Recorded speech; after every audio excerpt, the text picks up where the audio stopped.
গায়ের জোর দিয়ে কোরবানি কবুল করানো যায় না। মুত্তাকি হলে আল্লাহ তাআলা কবুল করেন।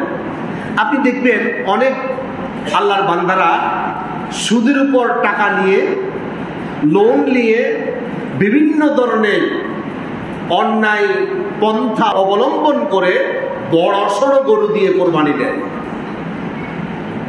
আপনার 1 কোটি টাকা দিয়ে আপনি যে পশু ক্রয় করলেন, 1 কোটি টাকার ভিতরে যদি 1 পয়সা যদি হারাম মিশ্রিত হয়ে যায়, 1 কোটি টাকা দামের এই পশুর কোরবানি আল্লাহর দরবারে কঠিন কালো কবুল হবে।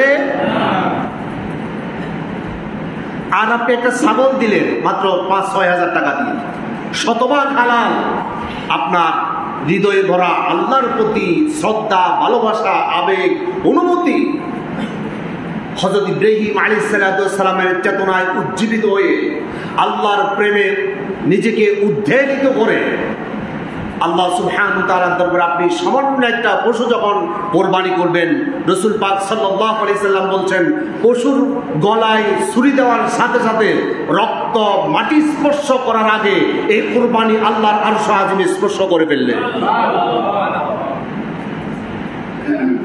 সুতরাং কোরবানি করার ক্ষেত্রে আমাদের সর্বপ্রথম তাকওয়া এবং ফরজগারি, আল্লাহর প্রেম, আল্লাহর প্রতি অগাধ শ্রদ্ধা, ভালোবাসা, আবেগ, অনুভূতি আমাদের হৃদয়ের মধ্যে স্থাপন করতে হবে।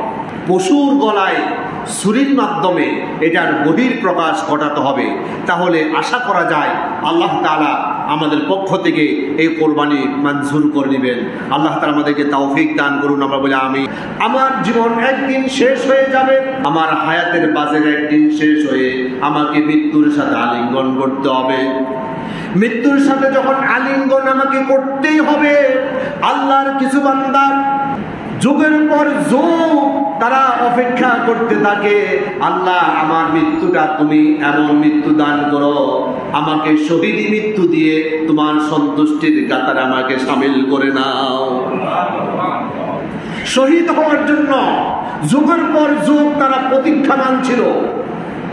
আজকে আমাকে অপবাদ দিয়ে, মিথ্যা মামলা দিয়ে ফাঁসি দেওয়া হবে, এটা তোমাদের কাছে মনে হচ্ছে বিশাল কিছু, কিন্তু এটা হচ্ছে আমার জীবনের সবচাইতে বড় অর্জন।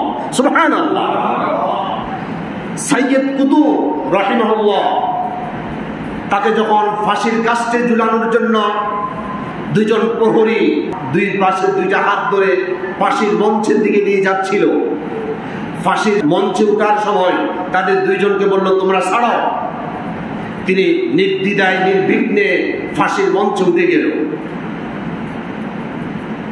ফাঁসির রশিটা একজনে তার গলার মধ্যে পরিধান করে দেওয়ার জন্য এগিয়ে আসলো। সাইয়্যিদ কুতুব রাহিমাহুল্লাহ তিনি বলছেন, তোমার কষ্ট করতে হবে না, রশিটা আমাকে দাও। তিনি ওই প্রহরীর হাত থেকে রশিটা নিয়ে তার নিজের গলার মধ্যে পরিধান করলো। প্রহরী বলল, ভাই আমি আশ্চর্য হচ্ছি যে রশিটা মানুষকে জোর করে পরিধান করাতে হয়, আপনি আমার থেকে নিয়ে নিজে অনায়াসে আনন্দ চিত্তে আপনি আপনার গলার মধ্যে নিচ্ছেন, এটার মাহাত্ম্য কি, এটার তাৎপর্য কি? সাইয়্যিদ কুতুব রাহিমাহুল্লাহ তিনি বলছেন, তোমরা মাত্র কয়েকদিন আগ থেকে আমার গলার মধ্যে রশিটা পরিধান করানোর জন্য তোমরা পরিকল্পনা নিচ্ছ, কিন্তু আমি যেদিন থেকে বুঝেছি ইসলামী আন্দোলন ছাড়া পৃথিবীর মধ্যে বেঁচে থাকা কোনো মানে হয় না। আল্লাহ তাআলার যদি নৈকট্য অর্জন করতে চান, আল্লাহর ওই বান্দা আল্লাহর সামনে শাহাদাতের নাজার নিয়ে দাঁড়াতে হবে। যেদিন এই বুঝ আমার এসেছে, সেদিন থেকে আমি পরিকল্পনা করছি কখন থেকে আমি রশিটা আমার গলার মধ্যে আমি লাগাবো। তোমরা তো মাত্র কয়েকদিন আগে পরিকল্পনা নিচ্ছ, আমি যুগের পর যুগ এই দিনের জন্য অপেক্ষায় ছিলাম। আল্লাহু আকবার। মৃত্যুর ভয় কাকে দেখাও?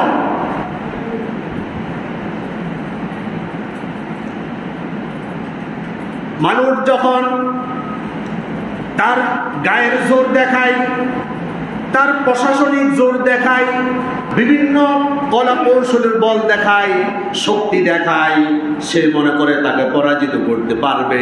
কিন্তু আল্লাহর কিছু বান্দা মনে করে না, এই নির্যাতনের মাধ্যমে আমার যে শেষ হচ্ছে, এই শেষ থেকে আমাকে আল্লাহ তাআলা বিশাল জান্নাত শুরু করবে।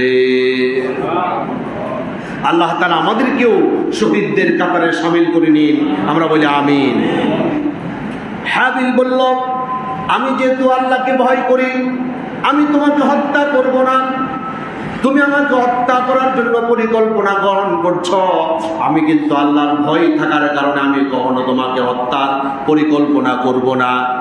এবার তিনি বলছেন, ইন্নী উরিদু আন তাবুআ বিইসমি ওয়া ইসমিকা ফাতাকুনা মিন আসহাবিন নার ওয়া যালিকা জাযাউল যালিমিন।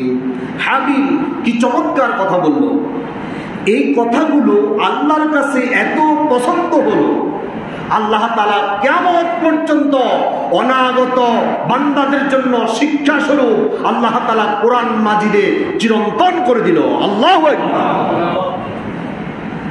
কাবিল যখন তার পেশি শক্তি তারপর সে প্রয়োগ করার জন্য পরিকল্পনা গ্রহণ করল, হাবিল বলল, ইন্নী উরিদু, আমি চাই, আনতাবু আবি ইসমি, তুমি আমার গুনার বোঝাটা তুমি গ্রহণ করো, ও ইসমিকা, এবং তোমার গুনার বোঝাটা তুমি গ্রহণ করো, ফাতাকুনা মিন আসহাবিন নার, আমার এবং তোমার গুনাহের বোঝা দুইটা তুমি নিজে একাই বহন করো। একা যখন বহন করবে গুনার কারণে, ফাতাকুনা মিন আসহাবিন নার, তুমি জাহান্নামের অধিবাসী হয়ে যাবে।